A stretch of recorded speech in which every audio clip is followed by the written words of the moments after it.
안녕하세요. 오늘 여러분과 함께 살펴볼 자료들, 바로 걷기와 뇌건강, 특히 치매 예방에 대한 아주 흥미로운 최신 연구들입니다. 네, 안녕하세요. 혹시 그 얘기 들어보셨어요? 숨이 좀 찰 정도로 걸으면 치매 원인 단백질이 무려 30%나 줄어든다는 거예요? 네, 저도 그 연구 보고 상당히 놀랐습니다. 그렇죠. 바로 이 신체 활동이 어떻게 우리 뇌를 보호할 수 있는지, 또 어떤 운동이 얼마나 효과적인지 좀 깊이 파헤쳐 보려고 합니다. 네, 좋습니다. 자료들 보니까 국내 연구팀의 획기적인 발견도 있고요. 미국 존스 홉킨스대의 대규모 연구, 그리고 또 유명한 치매 치료제 개발자의 습관까지 정말 다양하더라고요. 맞습니다. 국내외 여러 연구 결과와 또 실제 전문가의 경험까지 아주 종합적으로 볼 수 있는 자료들이죠. 네, 그래서 저희 목표는 이 정보들을 통해서 여러분께서 일상에서 바로 적용할 수 있는 가장 효과적이면서도 현실적인 뇌건강 전략을 찾아보는 겁니다. 자, 그럼 바로 시작해 볼까요? 네, 일단 가장 눈에 띄는 건 역시 국내 연구팀 결과인데요. 이 고강도 걷기가 치매의 원인 단백질을 직접 줄인다는 걸 세계 최초로 밝혀냈다고요?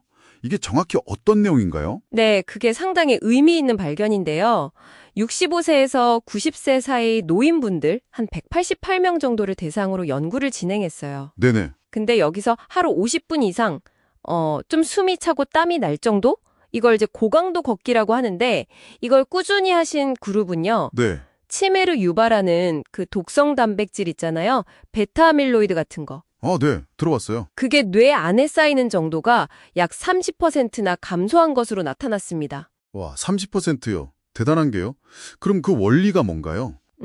아직 완전히 밝혀진 건 아니지만 운동이 어떤 특정 유전자나 단백질 조절 경로에 영향을 줘서 그 베타 아밀로이드 수치를 낮추는 걸로 그렇게 추정하고 있습니다. 그렇군요. 그리고 특히 중요한 건 중년기에 이런 운동을 시작했을 때 인지기능 개선 효과가 더 컸다는 점도 좀 주목할 만해요. 아, 중년부터 시작하는 게 더 효과적일 수 있다. 네, 그런 경향성이 보였습니다. 근데 이 30%의 감소라는 수치 정말 인상적인데요.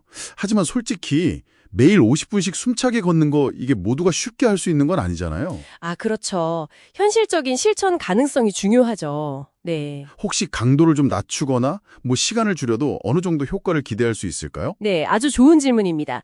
마침 그 부분에 대한 답을 줄 수 있는 연구가 있어요. 바로 미국 존스 홉킨스대 연구인데요. 아, 존스 홉킨스요? 네, 거의 9만 명의 데이터를 평균 한 4.4년 정도 추적 관찰한 대규모 연구 결과입니다. 9만 명이요? 와, 결과가 어땠나요? 놀랍게도요, 일주일에 총 35분, 그러니까 하루 평균으로 따지면 한 5분 정도거든요. 네, 하루 5분이요. 네, 그 정도의 중강도 운동만으로도 치매 발병 위험을 41%나 낮추는 효과가 관찰됐습니다. 와, 하루 5분에 41%요. 정말 이게 나비 효과 같은 거네요. 여기서 중강도라는 건 어느 정도 수준인가요? 중강도라고 하면 예를 들어서 좀 빠르게 걷기 아니면 정원 가꾸기, 가볍게 자전거 타는 거 같은 거 있잖아요. 아, 약간 숨은 차지만 옆 사람이랑 대화는 가능한 정도? 네, 맞습니다. 딱 그 정도 활동을 의미합니다. 정말 희소식이네요. 그럼 혹시 운동 시간을 늘리면 예방 효과도 더 커지나요? 정확합니다. 역시 운동 시간이 늘어날수록 위험 감소폭은 더 커지는 경향을 보였어요. 아, 그렇군요. 주당 35분에서 70분 정도 운동하면 60% 감소했고요. 140분, 그러니까 하루 20분 이상이죠. 그렇게 운동하면 69%까지 위험이 감소했습니다. 점점 더 효과가 커지는 거네요? 네, 그리고 분석에 따르면 주당 운동 시간이 30분 늘어날 때마다 치매 위험이 추가적으로 4%포인트씩 더 낮아졌어요. 아, 꾸준히 늘려가는 게 중요하군요. 네, 그리고 여기서 또 하나 중요한 점이 뭐냐면요. 보통 몸이 좀 약하신 분들, 허약 노인이라고 하잖아요. 네, 악력이 약하거나 걷는 속도가 느리거나. 맞아요. 그런 분들이 보통 치매 위험이 건강한 분들보다 한 2배 이상, 101%나 높거든요. 네, 그렇죠. 그런데 이런 허약한 분들도 운동을 통해서 분명히 치매 예방 효과를 얻을 수 있다는 겁니다. 운동이 이런 위험 요인을 상쇄하는 데 도움을 줄 수 있다는 거죠. 와, 정말 중요한 결과네요. 결국 강도나 시간보다는 어떤 형태든 꾸준히 하는 게 핵심이군요. 네, 맞습니다. 이런 맥락에서 보면 그 유명한 치매 치료제 아리셉트 개발하신 스기모토 하치로 박사님, 이분도 걷기를 엄청 강조하신다고 들었어요. 네, 맞아요. 스기모토 박사님 본인이 지금 82세이신데도 여전히 주 3, 4회 한 번에 30분 이상 걷기를 실천하고 계시다고 합니다. 아, 직접 실천하시는군요. 네, 박사님은 걷기가 단순히 혈액순환 개선에서 뇌에 산소 공급 늘리고 이런 것뿐만 아니라 근력 유지에도 좋고 특히 숙면에 큰 도움이 된다고 강조를 하세요. 숙면이요? 걷기랑 숙면이 어떻게 연결되죠? 이게 중요한데요. 우리가 잠을 자는 동안에 뇌 속에 쌓인 노폐물들, 아까 말한 그 베타 아밀로이드 같은 것들이 청소되는 작용이 아주 활발해진다고 해요. 아하, 잠이 보약이라는 말이 괜히 있는 게 아니군요. 그렇죠. 그래서 운동을 통해서 잠을 푹 자는 것이 간접적이지만 뇌 건강 유지에 아주 중요하다는 겁니다. 네. 그래서 박사님은 잠들기 전에 스마트폰 보지 말기, 저녁에 카페인 피하기 같은 그런 수면의 질을 높이는 습관도 같이 권장하시고요. 그렇군요. 걷기 외에 혹시 뇌 건강에 추천할 만한 다른 운동 방식 같은 것도 있을까요? 자료에 보니까 코그니사이즈라는 게 있던데요. 이건 뭔가요? 아, 네. 코그니사이즈. 이게 인지 활동을 뜻하는 커그니션 하고 운동, 엑서사이즈를 합친 말이에요. 인지와 운동의 결합. 네. 쉽게 말하면 몸을 움직이면서 동시에 머리를 쓰는 활동이죠.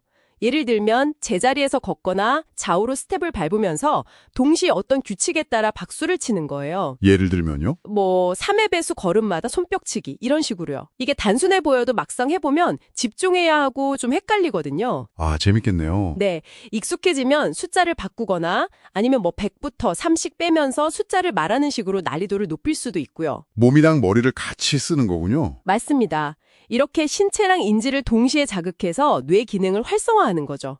특히 경도인지 장애 단계에 계신 분들이 인지 기능 저하를 늦추는 데 도움이 될 수 있다고 알려져 있습니다. 네, 오늘 이야기를 쭉 정리해보면 숨찰 정도의 고강도 걷기는 치매 원인 물질을 직접 줄여주고 또 놀랍게도 하루 5분 정도의 중간강도 운동만으로도 위험을 크게 낮출 수 있다는 거네요. 네, 맞습니다. 그리고 걷기 같은 유산소 운동에 코그니사이즈처럼 뇌를 쓰는 활동을 더하면 더 좋고요. 그렇죠. 시너지 효과를 기대할 수 있죠. 결국 가장 중요한 건 여러분의 현재 상태에 맞춰서 어떤 방식이든 꾸준히 몸을 움직이는 거군요. 정확합니다.